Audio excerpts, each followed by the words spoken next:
तो बेटे आज हम लोग एक नया चैप्टर शुरू करने जा रहे हैं और ये हमारे कॉर्पोरेट अकाउंटिंग का बहुत ही बढ़िया चैप्टर है। एक अच्छा और इम्पोर्टेंट चैप्टर है। चैप्टर का नाम सामने आपकी स्क्रीन पर आ रहा है। इसका नाम है एमलगमेशन ऑफ कंपनीज और ये चैप्टर हमारे पास बीकॉम ऑनर्स और बीकॉम प्रोग्राम दोनों ही स्टूडेंट्स के पास होता है। ठीक है सर, तो आइए और मेरे साथ साथ एक बेहतरीन चैप्टर हम लोग शुरू करने जा रहे हैं। चैप्टर का नाम लिखेंगे एमलगमेशन ऑफ कंपनीज। इसका मतलब ये चैप्टर सिर्फ और सिर्फ कंपनी से जुड़ा हुआ है। और एमलगमेशन ऑफ कंपनीज का मतलब क्या है? whenever a company purchases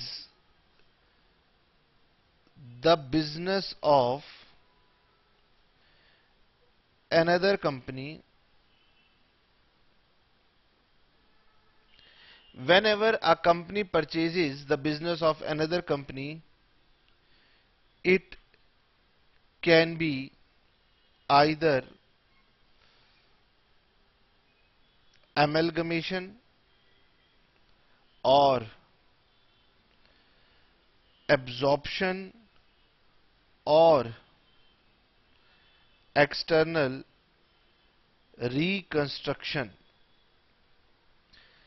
तो बेटे मैंने आपके साथ ये कहा कि अगर एक कंपनी दूसरी कंपनी का बिजनेस खरीद रही है तो ये तीन फॉर्म हो सकती हैं। एमलगमेशन हो सकती है, एब्जॉर्प्शन हो सकती है और एक्सटर्नल रिकंस्ट्रक्शन भी हो सकती है।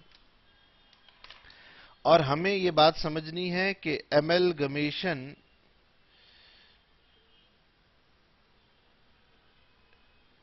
covers all the above three situations।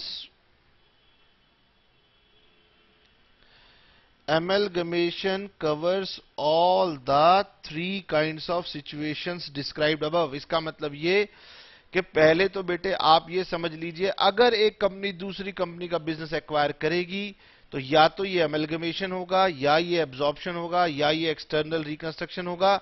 लेकिन इन तीनों को ही हम एमलगमेशन बोलते हैं। इसलिए अभी आप इस विवाद में पड़िए मत कि क्या किसे कहना है। हमने हर एक टर्म को एमलगमेशन के नाम से बुलाना है। ठीक? अच्छा, तो इतनी सी बात से यह समझ में आ गई कि एक कंपनी परचेज कर रही है बिजनेस ऑफ अनदर कंपनी। इसका मतलब यहां पर दो कंपनीज होंगी। एक तो हमारे पास वो कंपनी होगी जो दूसरे का बिजनेस परचेज करेगी, उसे हम बोलते हैं परचेजिंग कंपनी। क्या बोलते हैं? Purchasing company. डेफिनेशन में देख सकते हैं, when a company purchases business of another company. तो ये वाली कंपनी हुई परचेजिंग कंपनी और दूसरी कंपनी होती है सेलिंग कंपनी। तो ये चैप्टर दरअसल दो कंपनीज की बात करता है, जिसमें से एक कंपनी होती है परचेजिंग और दूसरी कंपनी होती है सेलिंग।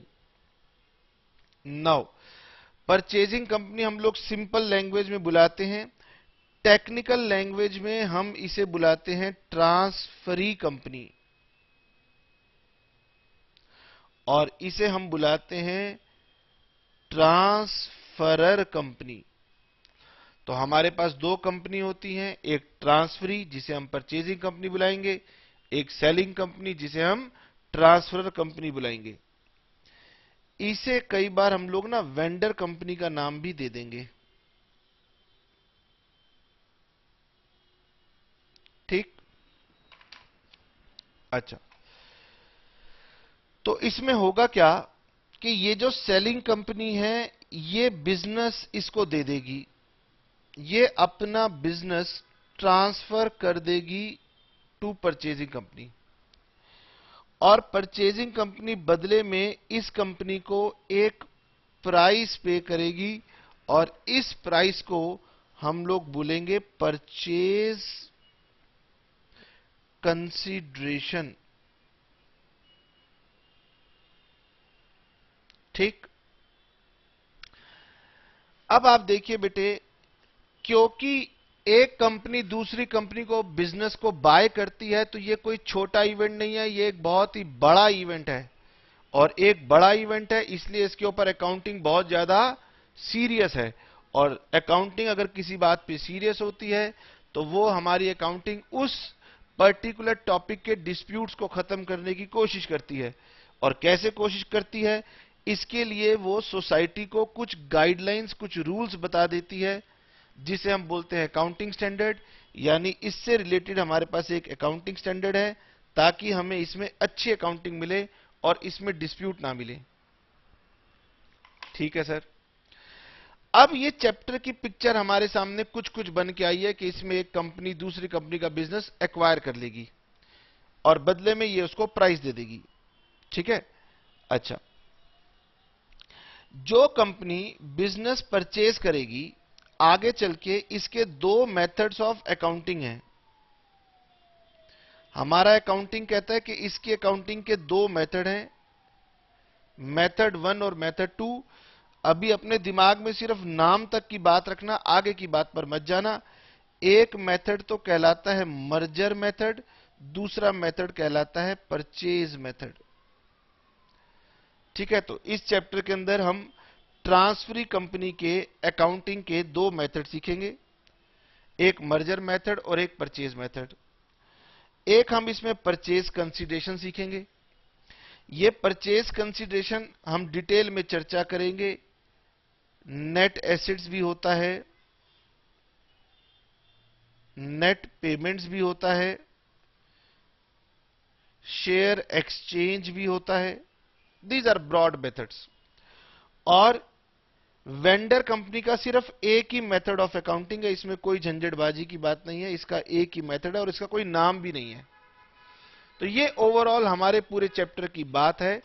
और हम इसकी शुरुआत जो करेंगे, वो हम आज सबसे पहले परचेज कंसीडरेशन से इसकी बात की स्टार्टिंग करेंगे।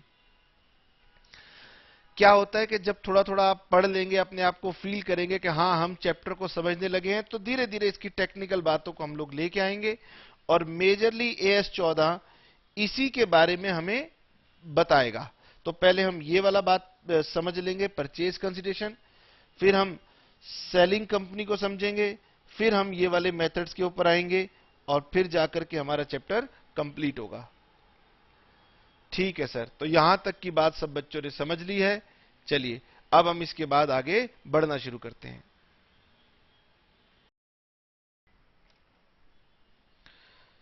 चलिए जी, सबसे पहले मेरे साथ साथ सभी बच्चे हेडिंग डालेंगे, परचेज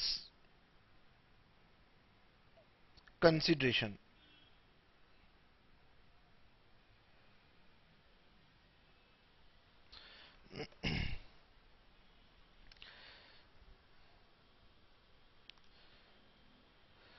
बेटे, परचेज कंसीडरेशन एक टेक्निकल टर्म है।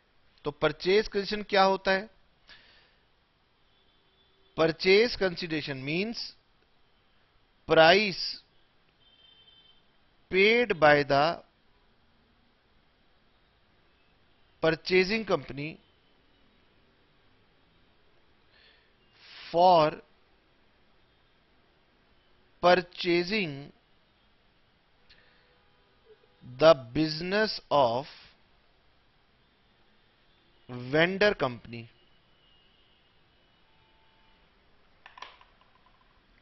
ठीक है। अब क्या है कि बच्चे जो है ना, अभी ज्यादा प्रैक्टिकल वर्ड से अवेयर नहीं है, लेकिन फिर भी आप अपनी थोड़ी सी कॉमन सेंस लगा करके मुझे बता सकते हो। अगर मैं आपसे ये पूछूं कि अगर आपको एक कंपनी को परचेज करने के लिए आपको अपॉइंट किया जाए, एक अच्छा वेल्दी पर्सन आपको कहता है कि भाई मेरे लिए आपने एक कंपनी को परचेज करना है, तो जरा बताओ कि कंपनी आप कितने में परचेज करेंगे। ठीक है।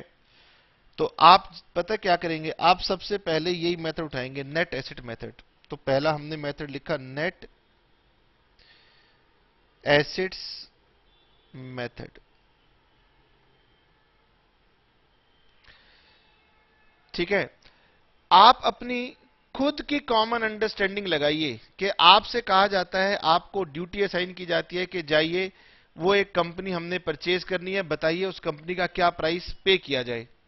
तो जानते हो आप क्या कहोगे? आप कहोगे सर पहले तो मुझे ये बता दो कि उस कंपनी के पास कौन कौन से एसेट्स हैं। ठीक है, तो आप मुझसे पूछोगे सर उस कंपनी के पास कौन कौन से एसेट्स हैं। ठीक, फिर आप मुझसे पूछेंगे कि सर एक बात बताइए, आप उनके कौन कौन से एसेट लेना चाहते हो, जो लेना चाहते हो उसके पैसे दे दो। ठीक है ना? तो एक कंपनी के पास क्या होते हैं, उस कंपनी के पास एसेट्स होते हैं। जब हम उसका बिजनेस खरीदते हैं तो वो एसेट हमारे हो जाते हैं। तो ये वाला मेथड कहता है कि भाई पहले तो ये बताओ वैल्यू ऑफ एसेट्स जो कि आप लेने जा रहे हो, टेकन ओवर, उसकी वैल्यू क्या थी। और वैल्यू से मेरा मतलब है उसकी मार्केट वैल्यू कितनी थी, क्योंकि बेचने वाला व्यक्ति जब भी अपना एसेट बेचेगा तो आपसे अपने एसेट की मार्केट वैल्यू मांगेगा। जब मैंने कहा value of asset taken over, तो इसका मतलब आप जानते हो उसके कौन कौन से एसेट्स खरीदोगे। आप उसकी गुडविल खरीदोगे। गुडविल सबसे मेन चीज होती है जिसके लिए किसी का बिजनेस खरीदा जाता है। आप उसके फिक्स्ड एसेट्स भी खरीदोगे। आप हो सकता है उसकी इन्वेस्टमेंट्स खरीदें, हो सकता है नहीं खरीदें। आप उसके स्टॉक, आप उसके डेटर्स, ये सब चीजें आप उसकी लोगे। और फिर आप क्या करोगे, इसमें से अगर आप किसी का बिजनेस ले रहे हो तो आप इसमें से उसकी वैल्यू ऑफ जो लाइबिलिटीज हैं वो भी आपके अब पे करनी है ना। अगर आप किसी का बिजनेस लोगे तो उसके एसेट्स आपके पास आएंगे, तो उसकी लाइबिलिटीज भी अब आपको चुकानी होंगी, तो वो भी आप माइनस करोगे। और लाइबिलिटीज भी कौन सी माइनस करोगे, जो आपने टेकन ओवर की होंगी। और ये आप माइनस कर दोगे तो उसके बाद आप ये कहोगे कि ये आपके नेट एसेट्स उस बिजनेस से जो आपको मिल रहे हैं, यही हमारे क्या हैं, परचेज कंसीडरेशन।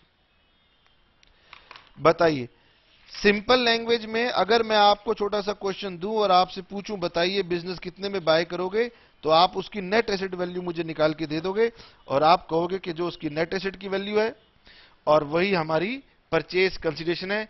ये देखिए आपकी बुक ने इसका फॉर्मेट बना के दे रखा है, बस मैंने इसका कुछ नाम नहीं, डिटेल नहीं लिखी, उन्होंने इसकी डिटेल बता दी है।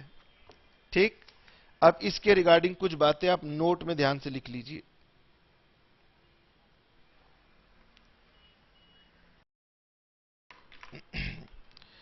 नोट में लिखेंगे number 1, in the assets do not consider fictitious assets and losses। अब हम किसी का बिजनेस खरीदेंगे तो उसके काम के एसेट्स खरीदेंगे, उसके बेकार के एसेट थोड़ी ना खरीदेंगे। तो बेकार के एसेट्स को बोलते हैं फिक्टिशियस एसेट्स, उसको छोड़ देंगे। Number 1। Number 2, liabilities. Liabilities means external liabilities. ठीक है, अब नीचे लिखने में दिक्कत आती है इसलिए आप समझ लेना। लाइबिलिटी का मतलब होगा एक्सटर्नल लाइबिलिटीज। इसका मतलब लाइबिलिटीज के नाम पर आप इनको मत घटा देना। डू नॉट डिडक्ट, क्या क्या नहीं घटाना बताओ। एक्सटर्नल लाइबिलिटीज जो होती हैं वो घटाना, जो एक्सटर्नल नहीं है वो नहीं घटाना। इसका मतलब प्रेफरेंस कैपिटल को माइनस नहीं करना। इसका मतलब प्रपोज्ड डिविडेंड भी माइनस नहीं होगा। ठीक है, इसका मतलब रिजर्व्स भी माइनस नहीं होंगे, इक्विटी शेयर कैपिटल भी माइनस नहीं होगी। समझ में आ? ठीक है सर, ये बात हमें समझ में आ गई। अगर ये बात आपको समझ में आ गई तो आइए पहले हम इसके ऊपर एक छोटा सा क्वेश्चन कर लेते हैं, और छोटा सा क्वेश्चन करेंगे तो फिर हमारे को बात और भी ज्यादा क्लियर हो जाएगी। ठीक है सर, तो मेरे पास इलस्ट्रेशन नंबर 1 आ रही है।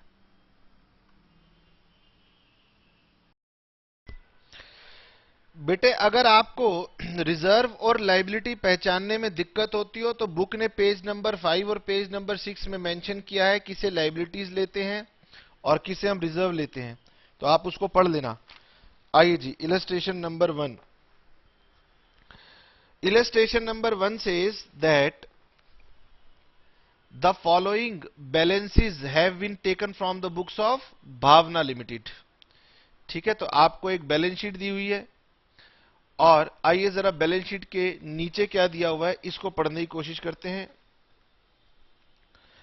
हमें नीचे दिया हुआ है कि Sakshi limited intends to take over business on the following terms. इसका मतलब भावना का बिजनेस साक्षी लिमिटेड खरीद रही है और वो वैल्यू बता रही है कि बिल्डिंग हमने वैल्यू लगाई है 2 lakh, plant and machinery 4,65,000, furniture 36,000, inventory 120, debtors subject to provision of 10% and goodwill found to be nil. There was liability of 26,000 against workmen compensation fund or actual tax liability is 40,000. Realization expenses estimated at 15,000 to be borne by Sakshi limited. इसका मतलब नई company जो है वो इसके liquidation के expenses को पे करेगी। आप याद रखेंगे इस पूरे चैप्टर में रियलाइजेशन एक्सपेंसेस को बहुत ध्यान से समझना पड़ेगा क्योंकि इसका हर क्वेश्चन पर इंपैक्ट पड़ेगा।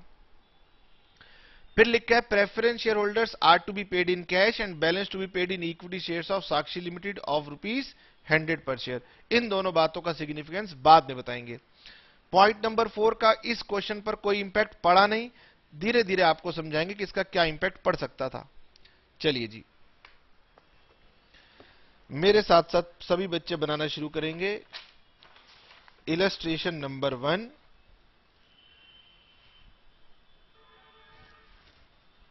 और हम करने जा रहे हैं calculation of purchase consideration.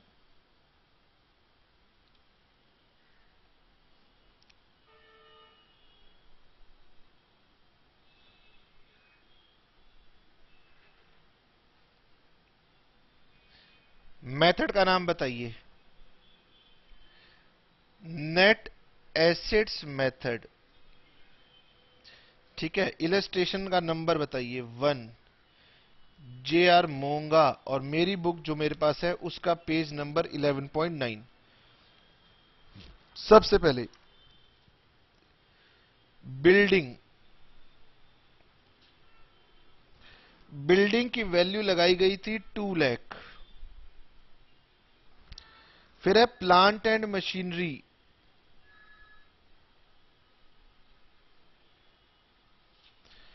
Plant and machinery की वैल्यू बताई गई है 4,65,000।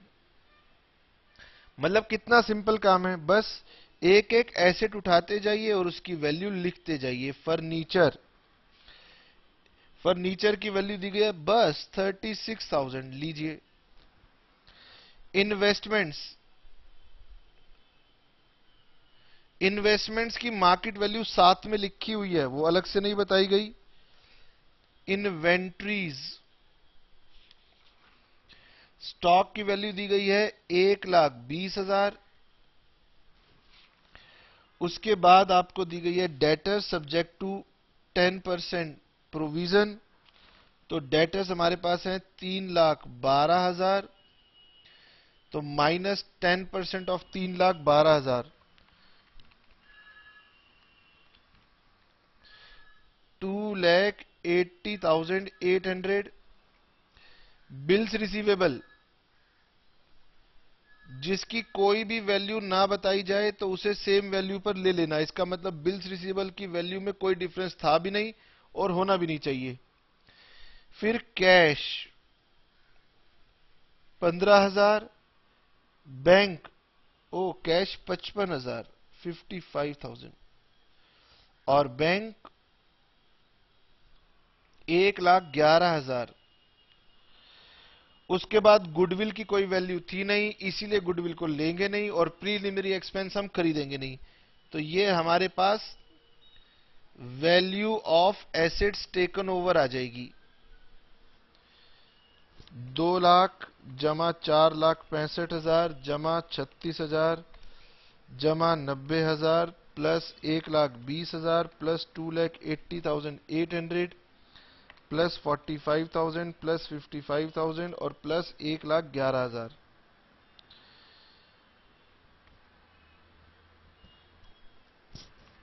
ये मेरे पास टोटल एसेट्स आ गए 14,02,800। इसमें से लेस लाइबिलिटीज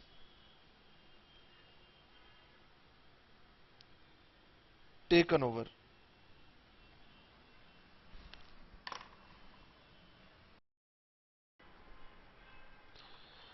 अब बेटे लाइबिलिटीज देखिए हमारे पास कौन कौन सी हैं।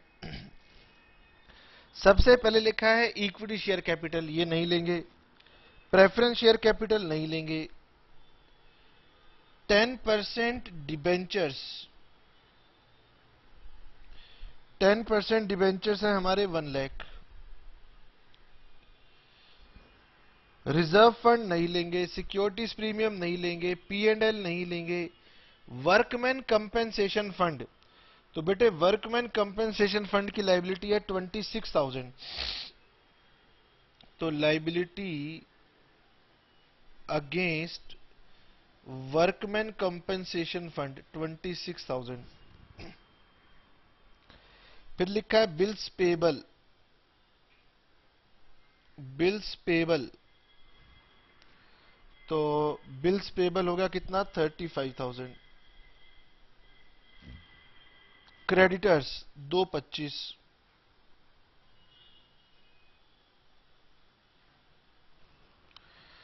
उसके बाद प्रोविडेंट फंड,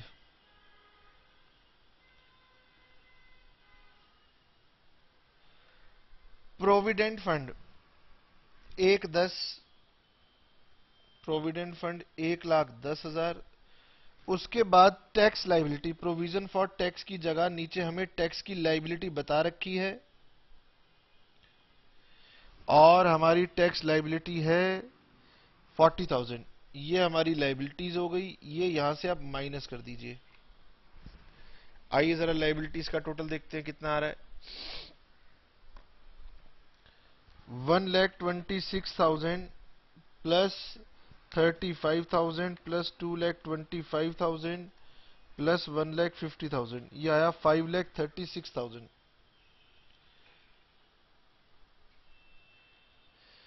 और इसे हम माइनस कर देंगे 14,02,000 में से, तो ये आएगा 8,66,000, 8,66,800। This is called purchase consideration. लेकिन हमें केवल परचेज कंसीडरेशन को निकालना नहीं होता, हमें यह भी बताना होता है कि इसकी पेमेंट किस फॉर्म में होगी। तो नॉर्मली तो हम लोग क्या करते हैं, मार्केट में जाते हैं, पैसा दिया और चीज ले ली। कंपनी कभी भी पैसे ऐसे नहीं देती। कंपनी कहती है हम आपको कुछ तो देंगे कैश, कुछ हम आपको देंगे शेयर्स। तो ये जो प्राइस पे होना है, ये किस फॉर्म में पे होना है, what is the form of payment, ये पता लगाना होगा। तो हमारे आखिरी के 2 पॉइंट थे, पॉइंट नंबर 5 और पॉइंट नंबर 6, वो अब देखने होंगे। पॉइंट नंबर 5 में कहा था कि preference share holders are to be paid in cash. तो जितनी भी आपकी प्रेफरेंस कैपिटल है वो तो आप कैश में ले लो। तो कैश मिल रहा है हमें for preference share holders 2 lakh.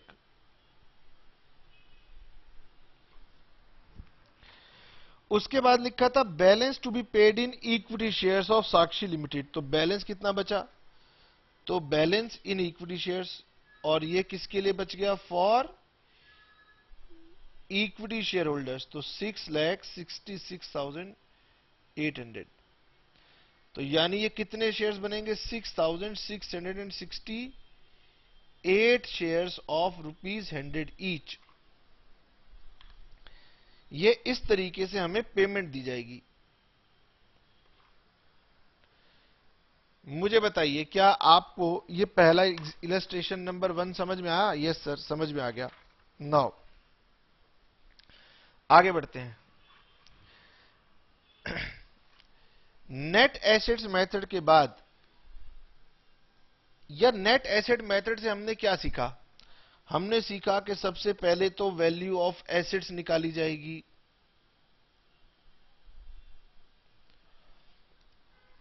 फिर उसमें से माइनस की जाएगी value of liabilities,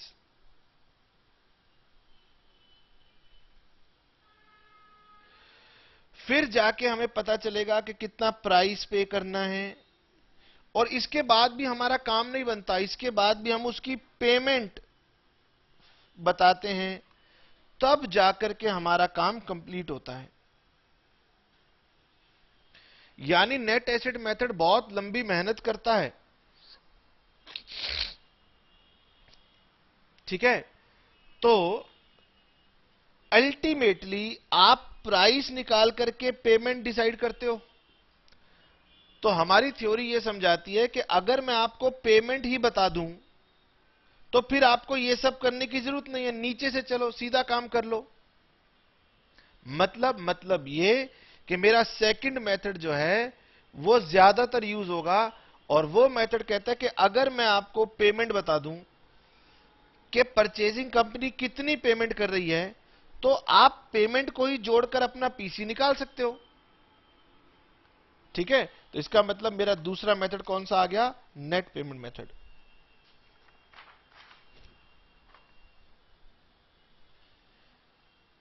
net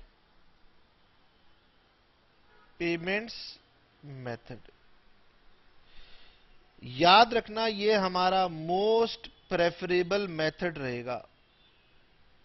most preferable method क्यों? क्योंकि प्राइस निकालने से भी काम नहीं बनता, प्राइस के बाद भी पेमेंट को डिसाइड करना पड़ता है। तो इसका मतलब अगर क्वेश्चन ने पेमेंट डिसाइड करके दे दी तो मेरा काम आसान हो गया। अच्छा ठीक है, तो under this method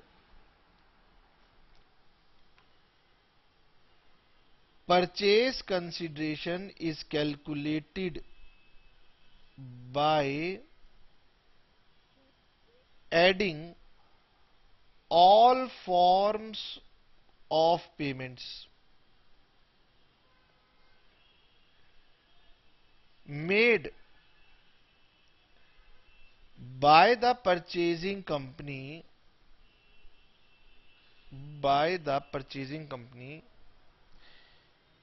for the, अब मैं यहां कलर चेंज कर रहा हूं, ठीक है। तो ऑल फॉर्म ऑफ पेमेंट्स का सम निकाल लेना, और ये पेमेंट कौन सी? For the share holders of the vendor company.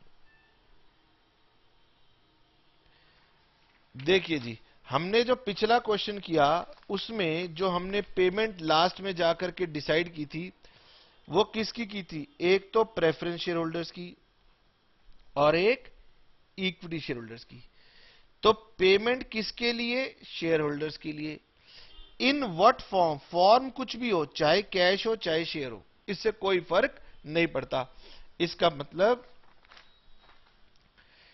मतलब यह है कि नेट पेमेंट मेथड कहता है पेमेंट टू और पेमेंट इन और इसका अमाउंट। तो एक तो हमारे पास कंपनी में दो ही तरह के शेयर होल्डर होते हैं, एक तो होते हैं इक्विटी शेयर होल्डर्स और एक होते हैं प्रेफरेंस शेयर होल्डर्स।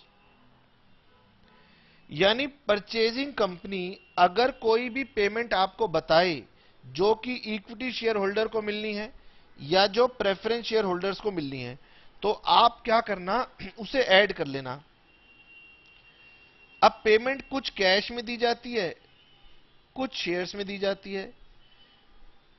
हो सकता है पेमेंट शेयर्स में दी जाए, हो सकता है पेमेंट कैश में दी जाए। ब्रॉड प्रिंसिपल को याद रखना है कि पेमेंट मिली किसके लिए। अगर पेमेंट शेयर होल्डर्स के लिए मिली तो आप उनको ना ऐड कर लेना, और यही आपका क्या बन जाएगा, परचेज कंसीडरेशन। बस खत्म। जब अल्टीमेटली पेमेंट ही देनी है और क्वेश्चन ने पेमेंट ही बता दी, तो फिर दिमाग क्या लगाना। ठीक है सर, आपकी बात समझ में आ गई, लेकिन इसमें भी कुछ बातें ध्यान रखने वाली हैं। Number 1, do not take into account payment to debenture holders ऑब्लिग अदर लाइबिलिटीज। अब क्या है, हर क्वेश्चन में ना डिबेंचर की भी पेमेंट होगी। क्यों होगी? क्योंकि पुरानी कंपनी तो बंद हो गई। तो पुरानी कंपनी बंद हो गई तो पुरानी कंपनी के डिबेंचर्स का कोई क्या करेगा, वो भी तो बेकार हो गई। तो वो नई कंपनी के पास जाते हैं, परचेजिंग कंपनी के पास जाकर कहते हैं कि भाई देखो, आपने तो कंपनी खरीद ली, हमारे डिबेंचर्स का क्या होगा। तो परचेजिंग कंपनी कहती है चिंता मत करो, मैं आपको डिबेंचर्स के बदले भी पेमेंट दूंगी, जिस भी फॉर्म में देगी उसकी बात बाद में। लेकिन मैंने आपसे कहा हर क्वेश्चन में परचेजिंग कंपनी वेंडर कंपनी के डिबेंचर्स की भी पेमेंट करती है, और पेमेंट टू डिबेंचर्स को कभी भी पीसी में शामिल नहीं करना। दूसरा, इस चैप्टर का एक मेन मुद्दा होता है रियलाइजेशन एक्सपेंसेस। अगर रियलाइजेशन एक्सपेंसेस की पेमेंट परचेजिंग कंपनी दे रही हो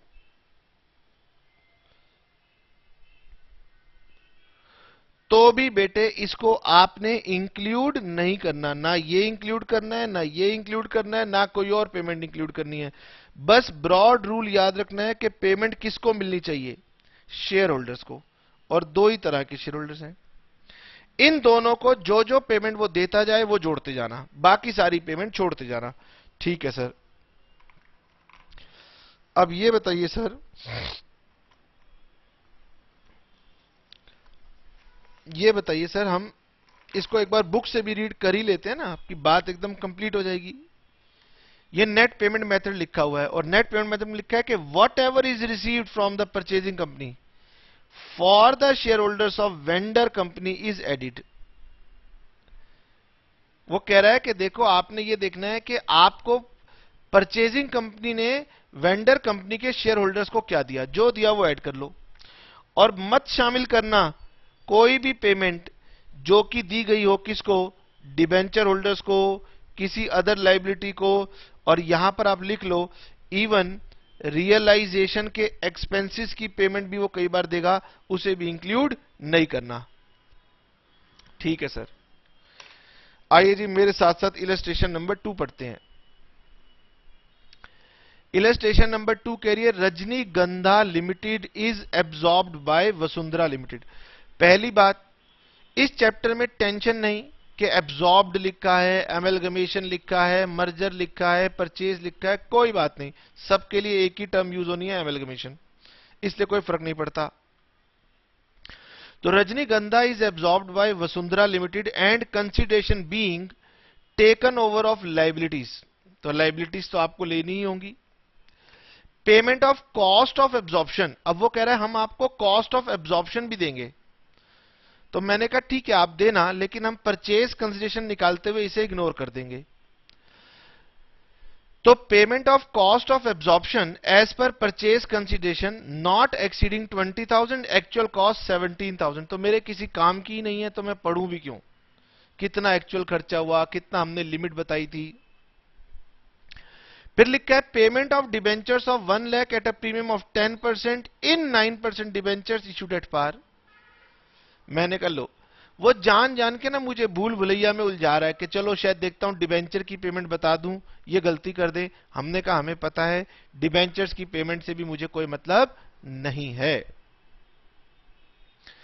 द पेमेंट ऑफ ₹16 पर शेयर इन कैश, ये मेरे काम का है। पेमेंट ऑफ ₹16 पर share in cash and allotment of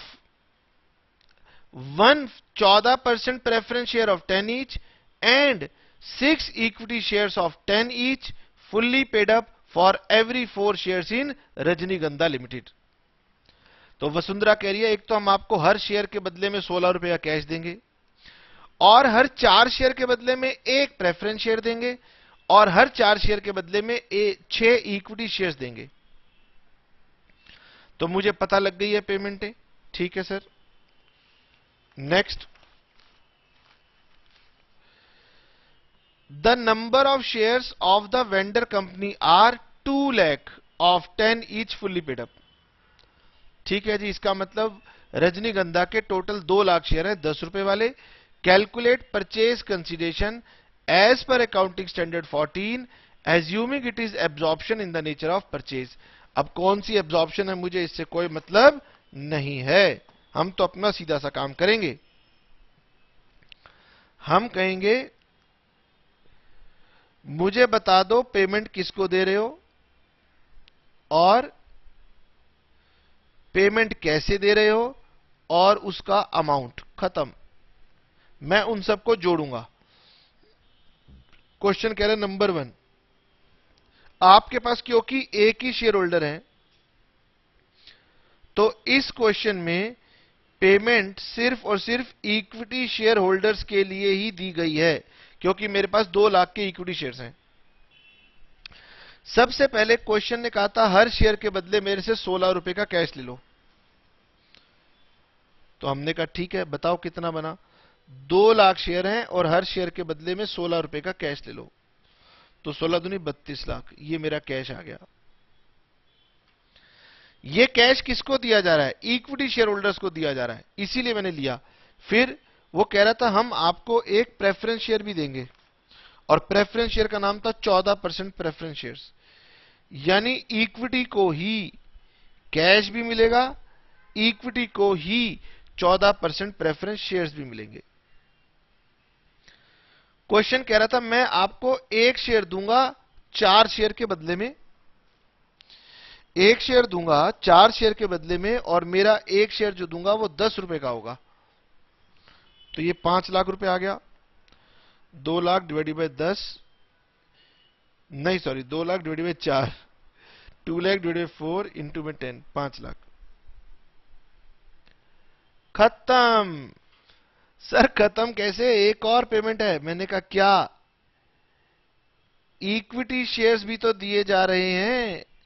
आओ जी, इक्विटी शेयर्स कितने दिए जा रहे हैं? तो उसने कहा था मैं 6 शेयर दूंगी हर 4 शेयर के बदले में, और शेयर होगा 10 रुपए का। तो ये कितना हो गया? ये हो गया 30 लाख। और फिर इन सबको जोड़ दो। This will be called purchase consideration. तो 30 और 5 35, 35 और 30 65, और 2 67 लाख। लीजिए, काम खत्म। सर क्या इस क्वेश्चन में और भी पेमेंट थी? मैंने कहा हां, आप पढ़ के देख लीजिए। एक तो इसके साथ मुझे क्वेश्चन में दी गई थी पेमेंट फॉर लिक्विडेशन एक्सपेंसेस, मैंने उसकी तरफ ध्यान ही नहीं दिया। एक दी गई थी पेमेंट ऑफ डिवेंचर्स,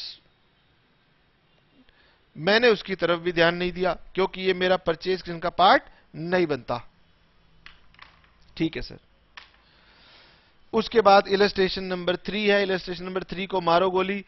बेटे हम जितने भी क्वेश्चन करेंगे एमलगमेशन के, हर क्वेश्चन के अंदर हम लोग परचेज कंसीडरेशन निकालेंगे। चिंता मत करो। बेचारे टीचर को एक अजीब सा काम आप लोगों ने पकड़ा दिया, जाओ पूरे क्वेश्चन में से परचेज कंसीडरेशन की लाइनें ढूंढ के लाओ। वो बेचारा परेशान हो रहा है, कह रहा है मैंने जितने भी चैप्टर में क्वेश्चन दिए हुए हैं, हर क्वेश्चन में तो आपने परचेज कंसीडरेशन निकालना है। तो थोड़ी देर के लिए आप अपने आप को सेटिस्फाई कर लीजिए कि मैंने नेट एसेट को ऊपर से देख लिया, मैंने नेट पेमेंट मेथड को देख लिया, अब आगे चलते हैं। हाँ, बाद में जब क्वेश्चन करेंगे तो आपको बिल्कुल रिवाइज कराता रहूंगा कि देखो कौन सा मेथड लगना है, देखो कौन सा मेथड लगना है, आप वैसे ही समझ जाओगे। तो इसलिए अलग से क्वेश्चन ढूंढो मत कि परचेज के अलग से कौन से क्वेश्चन मिलेंगे, छोड़ दो। इलस्ट्रेशन नंबर 3 में वैसे भी मिसप्रिंट है, गलती भी है। आगे बढ़ते हैं। सर और कौन सा मेथड होता है? और मेथड होता है बेटे शेयर एक्सचेंज मेथड।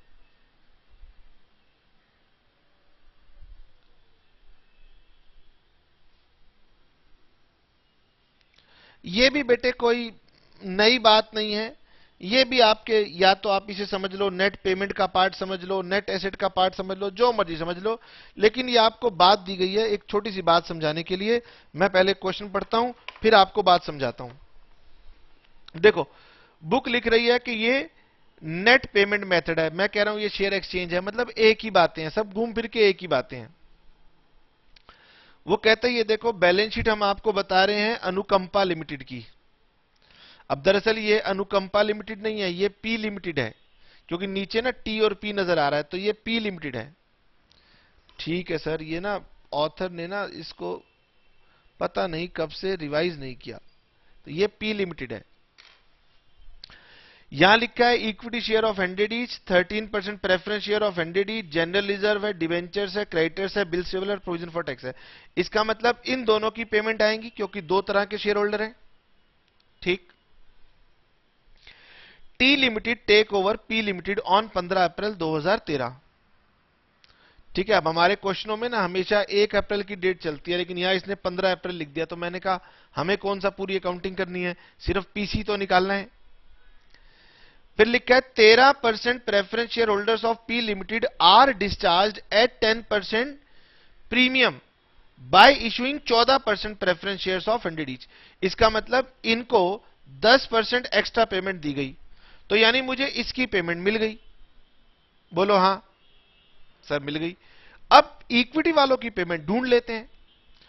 उन्होंने कहा द नेट एसेट वैल्यू पर equity share of P limited is 250, यानी इस कंपनी के एक इक्विटी शेयर की बाजार में कीमत कितनी है, 250। And that of T limited is 400। जो कंपनी खरीद रही है वो कह रही है मेरे शेयर की वैल्यू कितनी है, 400। अब T limited will issue equity share to satisfy equity share holders of P limited on the basis of intrinsic value. अब आपको मुझे इस लाइन का मतलब समझाना है। मैंने कहा रुको 2 मिनट का समय दीजिए। है क्या, कुछ नहीं, बहुत सिंपल। मान लीजिए बेटे, आपके पास लेट अस सपोज आपके पास 50 रुपए के नोट हैं, 50-50 रुपीज के नोट पड़े हुए हैं आपकी पॉकेट में। मैं दिखा नहीं रहा, बच्चे कह रहे दिखाओ। अब आप मार्केट में गए, आपने कहा भैया ऐसा करो, मुझसे 50-50 रुपए के नोट ले लो और मुझे 100-100 रुपए के नोट दे दो। तो आप क्या करोगे, अपने 2 नोट दोगे, वो आपको बदले में 1 नोट दे देगा। इसी को बोलते हैं एक्सचेंज मेथड। क्या ऐसा हो सकता है कि मैं भी उसे 1 दे दूं, वो भी मुझे 1 दे दे? अब सर वो मूर्ख थोड़ी ना है कि 50 का नोट लेके 100 का दे देगा। इसका मतलब वैल्यू तो मैच कराई जाएगी, है ना। अच्छा ठीक है सर, अब इसे करना कैसे है, देखो। एक तो मेरी परचेजिंग कंपनी है टी लिमिटेड, जिसका इक्विटी शेयर क्वेश्चन कह रहा है 400 रुपए का है, और एक मेरी है वेंडर कंपनी पी लिमिटेड, जिसका नाम अनुकंपा लिखा हुआ है। अनुकंपा कुछ नहीं है, पी लिमिटेड है, और उसके इक्विटी शेयर की मार्केट वैल्यू लिखी हुई है कितनी, 250 रुपए। ठीक है ना। वो कह रहे इसी के अनुसार हम तय कर लेते हैं कि मैं आपको कितने शेयर दूंगा। इसी को बोलते हैं शेयर एक्सचेंज रेशियो। अब बेटे शेयर एक्सचेंज रेशियो निकालना है ना, पहले इन दोनों का आपको एलसीएम लेना पड़ेगा। 400 का और 250 का एलसीएम लेना पड़ेगा। ये मैंने 50 से इसको डिवाइड किया, तो ये आया 8 और ये आया 5। फिर इनमें कुछ भी कॉमन था ही नहीं, तो एलसीएम की वैल्यू बनी 50 इंटू 8 इंटू 5। कितनी वैल्यू बनी बताओ?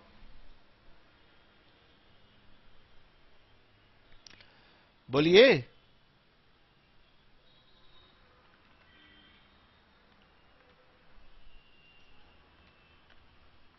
ये वैल्यू बन गई कितनी, 2000। इसका मतलब अब मुझे कॉमन वैल्यू पता लग गई। कॉमन वैल्यू कितनी है, 2000। अब बेटे अगर आपने इसके शेयर निकालने हैं तो 2000 को डिवाइड कीजिए 400 से, तो इसके निकलेंगे 5 शेयर, यानी इसके 5 शेयर की वैल्यू बनेगी 2000 और इसके 2000 डिवाइडेड बाय 250। तो आपने क्या करना है, एलसीएम से डिवाइड करना है वैल्यू ऑफ शेयर को। ठीक, कितने बन गए, ये बन गए 8 शेयर, यानी वेंडर कंपनी के 8 शेयर मिलकर के कितनी वैल्यू बनाएंगे, 2000, और परचेजिंग कंपनी के 5 शेयर मिलकर बनाएंगे वही वैल्यू कितनी, 2000। तो हम लोग क्या कहेंगे, हम लोग कहेंगे कि वेंडर कंपनी के 8 शेयर के बदले में हमारी परचेजिंग कंपनी अपने 5 शेयर देगी। लो बेटे, ये बात आपको समझ में आई। इसको बोलते हैं exchange ratio, it is called exchange ratio. अब बताइए कि आपके इक्विटी शेयर थे कितने, सर ये थे 50 लाख, एक शेयर था 100 रुपए का, तो ये बने 50,000 शेयर्स। आइए जी,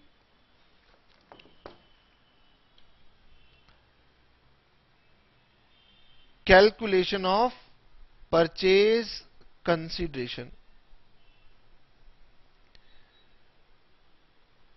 किसको पेमेंट दी जा रही है, पहले तो प्रेफरेंस शेयर होल्डर्स की पेमेंट दी जा रही है। ये थे 13% और इनको मिल रहे हैं 14% प्रेफरेंस शेयर्स। और प्रेफरेंस शेयर थे कितने, तो 10,000 प्रेफरेंस शेयर थे, और उसने कहा था कि मैं एक शेयर के बदले में एक शेयर दूंगी, लेकिन आपको 10% प्रीमियम पर दूंगी। इसमें 10% का प्रीमियम था, तो ये वैल्यू कितनी बन गई, 11 लाख रुपए। कोई दिक्कत नहीं थी। पता है आपको दिक्कत सिर्फ कहां थी कि सर इक्विटी शेयर होल्डर्स की पेमेंट कैसे होगी। उसने कहा इसके बदले मैं आपको अपने इक्विटी शेयर दूंगी।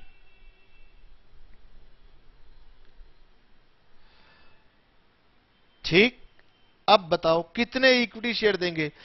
पिछले वाले क्वेश्चन में तो सर लिखा हुआ था कि 4 शेयर के बदले में 6 शेयर देंगे, तो इस बार मैंने ढूंढ लिया। इस बार क्या हुआ, 8 शेयर के बदले में 5 शेयर देंगे। ये लिखा ना, 8 शेयर के बदले में 5 शेयर देंगे, तो इसका मतलब इसके टोटल शेयर कितने हैं, 50,000। उन्होंने कहा तुम्हारे 8 शेयर मेरे 5 शेयर के बराबर हैं। ये जो एलसीएम निकाल के गणित मैंने समझाया, ये क्या बता रहा था, ये कह रहा था भाई तुम्हारे 8 शेयर मेरे 5 शेयर के बराबर हैं, तो तुम्हारे 8 मेरे 5। और फिर इसी का नाम लिखा हुआ था on the basis of intrinsic value. मतलब हमने बराबरी कर ली, हमने कहा तेरी इतनी वैल्यू और मेरी इतनी वैल्यू, ये बराबर हो गई। तो टी लिमिटेड इशू करेगी equity share on the basis of intrinsic value, जबकि पिछले क्वेश्चन में लिखा हुआ था कि 4 के बदले में 6 शेयर। उन्होंने कहा अब ये बात खुद पता लगा लेना। हमने कहा चलो कौन सी कठिन बात थी, हमने पता लगा ली। फिर वो कह रहा है हाउ एवर परचेज कंसिडरेशन, मतलब जो हम पैसे देंगे वो हम देंगे on the basis of par value. ठीक है, इसका मतलब ये कि आपको जो शेयर दिया जा रहा है ना, वो 100 रुपए का दिया जा रहा है। कितना हो गया, तो ये हो गया 50,000 डिवाइडेड बाय 8 मल्टीप्लाइड बाय 5 और इनटू में 100 रुपए, 31,25,000, 31,25,000। और 31,25,000 में 11 लाख जोड़ दिए, तो ये हो गया 42,25,000। It is called purchase consideration. तो सर ये आपने एक्सचेंज कैसे पता लगाई। आइए जी, मैंने कहा सबसे पहले तो इन दोनों की शेयर की वैल्यूज का निकालो एलसीएम। फिर मैंने कहा एलसीएम निकालने के बाद आप क्या करना, एलसीएम से डिवाइड कर देना क्या वैल्यू थी शेयर की। तो इस एलसीएम से डिवाइड किया 400 को तो आया 5, इस एलसीएम से डिवाइड किया इस वैल्यू को तो आया 8। इसका मतलब मेरे 5 तुम्हारे 8 के बराबर है। इसका मतलब तुम अपने 8 शेयर दो, मैं अपने 5 देता हूं, बात बराबर। बॉलीवुड में मूवी देखते हो, वो कहते हैं तुम वहां से 2 कदम चलोगे तो यहां से हम 2 कदम भेजेंगे। किसको? छोड़ो, वो नहीं बताना, बात समझ में आनी चाहिए। बात समझ में आ गई सर? ठीक है। अब मैंने कहा ये गणित करने की भी कोई जरूरत नहीं थी। बच्चा कह रहे लो पहले हमारा दिमाग लगवा दिया फिर बात बता दी। बेटे इसको करने का सिंपल सा तरीका था, देखो यही तो ढूंढना था, 8 के बदले में 5। तो ये एक्सचेंज रेशो एलसीएम निकालने की जरूरत नहीं होती, ये होती है value of share of vendor company upon value of share of purchasing company. यानी ये रेशो को या तो एलसीएम के माध्यम से निकाल लेना या इसको सीधा निकाल लेना। सर क्या बात की? मैंने कहा देखो वेंडर कंपनी के शेयर की कीमत थी 250 और इसके शेयर की कीमत थी 400।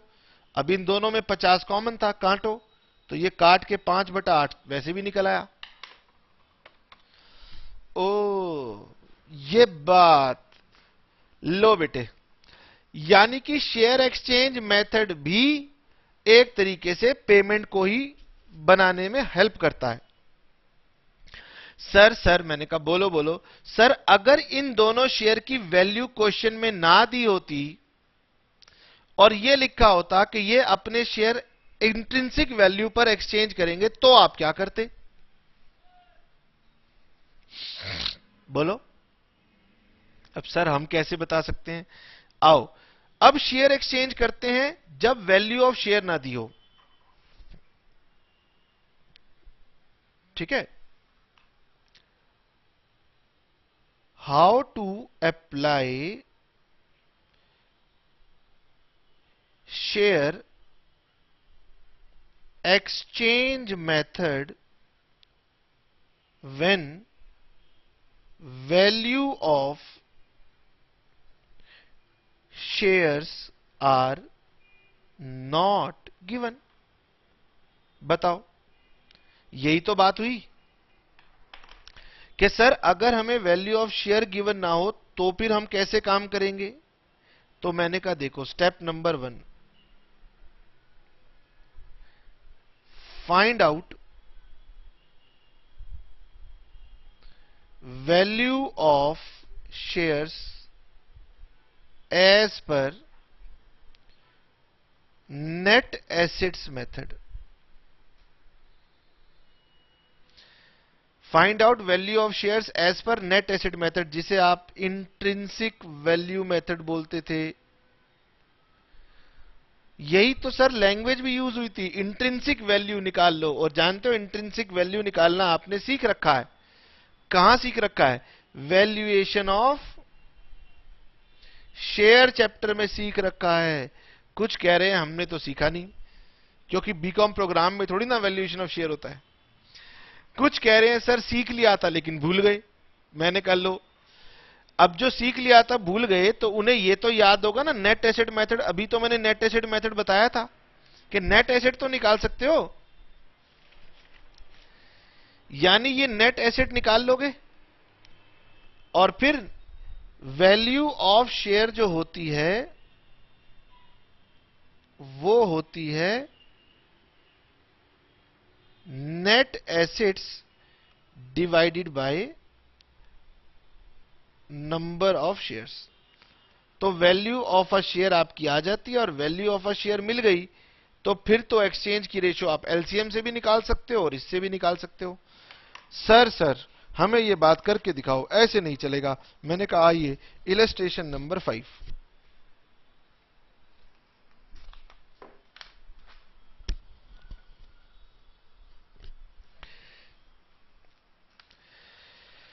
ठीक है, इलस्ट्रेशन नंबर 5 हमारे एक एग्जामिनेशन का क्वेश्चन है। वो कह रहा है following are the balances of Pratiksha limited and Nidhi limited. तो एक बैलेंस शीट प्रतीक्षा की है, मुझे नहीं पता प्रतीक्षा परचेजिंग है कि वेंडर है, और दूसरी बैलेंस शीट मेरे पास निधि की है।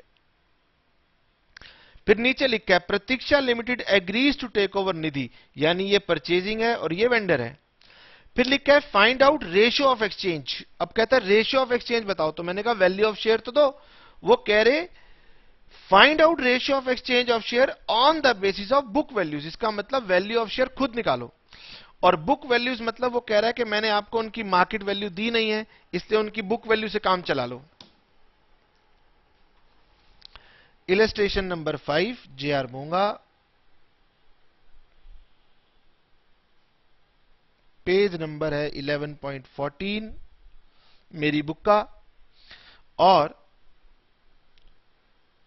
Question requires share exchange ratio. Question कह रहा है शेयर एक्सचेंज रेशियो बताओ। मैंने कहा भाई वैल्यू ऑफ शेयर बताओ, but value of shares are not given. तो हमने कहा भाई वैल्यू ऑफ शेयर गिवन नहीं है, तो value of share net asset method लगा के फॉलो कर लो। तो ठीक है जी, आओ वैल्यू निकाल लें। मेरे पास एक तो है प्रतीक्षा, प्रतीक्षा इंतजार, दूसरी कौन निधि। ठीक, आइए जी, हमने करना क्या है, वैल्यू निकालनी है। तो वैल्यू निकालने के लिए पहले उसके एसेट्स की वैल्यू चाहिए।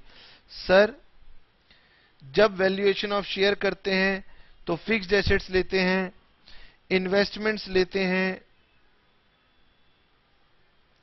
करंट एसेट्स लेते हैं, सब लेते हैं, सिर्फ फिक्टिशियस एसेट्स नहीं लेते। ठीक है, तो फिक्स्ड एसेट्स की वैल्यू प्रतीक्षा की है 3,50,000, इन्वेस्टमेंट्स की वैल्यू है 2,50,000, और करंट एसेट्स की वैल्यू है कितनी, 3 लाख। निधि के फिक्स्ड एसेट्स की कीमत है 1,50,000, इन्वेस्टमेंट्स है नहीं, करंट एसेट्स हैं 1 लाख। तो ये हुआ 3.5 लाख, 4 लाख, 6 लाख, 3 लाख, 9 लाख, और ये हुआ 2,50,000 लेस लाइबिलिटीज। अब लाइबिलिटीज में हमें क्या दिया हुआ है, वहां तो दिए हुए हैं क्रेडिटर्स और बिल्स पेबल, और यहां दिए हुए हैं डिबेंचर्स और करंट लाइबिलिटीज। तो डिबेंचर्स, करंट लाइबिलिटीज, डिबेंचर्स हैं 1,75 और 1,25, और वहां पर डिबेंचर्स है नहीं, और दोनों लाइबिलिटी क्रेडिटर्स और बिल्स पेबल अगर दोनों जोड़ दें तो ये आती है 70,000। ये मैंने दोनों को यहां जोड़ दिया,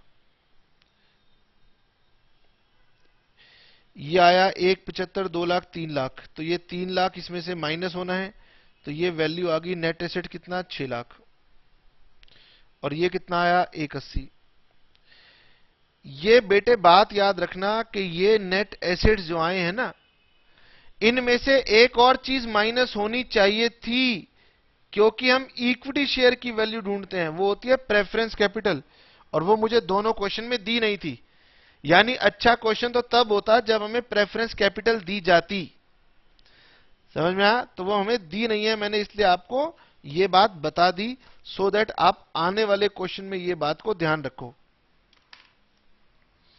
अब इसे आप हटाओगे तो ये कितने बन गए, ये 6 लाख के ही नेट एसेट बने, और ये 1,80 के बने, और फिर divided by number of equity shares, और नंबर ऑफ इक्विटी शेयर्स कितने हैं, इसके तो हैं 20,000 और इसके हैं 9,000। तो वैल्यू ऑफ ईच शेयर,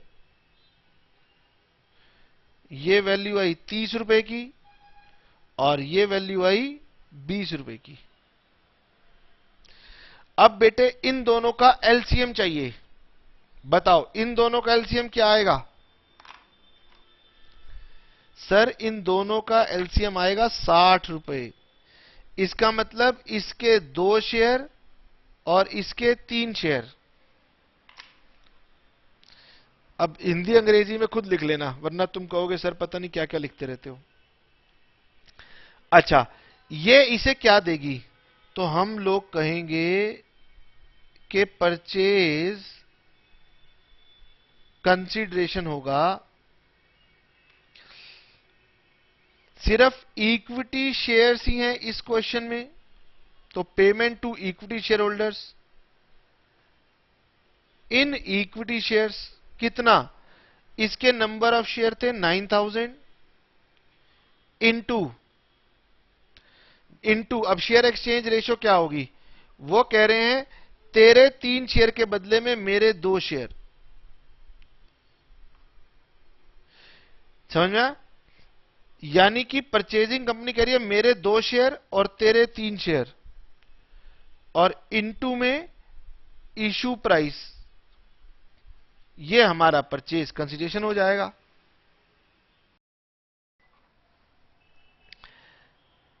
ठीक है, लास्ट क्वेश्चन में बेटे इशू प्राइस दिया हुआ था कि 100 रुपए के हिसाब से देंगे, अभी दिया नहीं है इसलिए मैंने डाला नहीं। लेकिन इसको आप दूसरे तरीके से भी कर सकते थे। कैसे? मैंने बताया number of shares of vendor company, इसी कैलकुलेशन को आपको समझा रहा हूं। Number of shares of vendor company into value of share of vendor company upon value of share of purchasing company into में इशू प्राइस। देखो, अगर मैं ये एक्सचेंज रेशियो नहीं भी ढूंढता तो भी मेरा काम हो जाता। 9000 थे number of shares of Nidhi into value of share of Nidhi 20 upon value of share of प्रतीक्षा।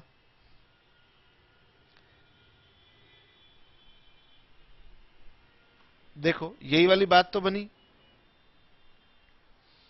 ये 0 से 0 कट गया। सर हमने ये कर लिया इलस्ट्रेशन नंबर 5, अब हम इलस्ट्रेशन नंबर 6 होमवर्क में करेंगे। मैंने कहा कुछ करने की जरूरत नहीं, इलस्ट्रेशन 6 बेकार है, छोड़ दो। ठीक है ना, आपको कुछ भी करने की जरूरत नहीं है। इलस्ट्रेशन नंबर 3 भी मिस्टेक है, पढ़ोगे कंफ्यूज हो जाओगे। कुछ भी करने की जरूरत नहीं है। हम जितने भी क्वेश्चन करेंगे हर एक क्वेश्चन में आपको परचेज कंसीडरेशन रिवाइज कराएंगे, इसलिए कोई टेंशन ही नहीं है। बोलिए, बात समझ में आई? Yes sir. चलिए बाकी नेक्स्ट क्लास में करते हैं।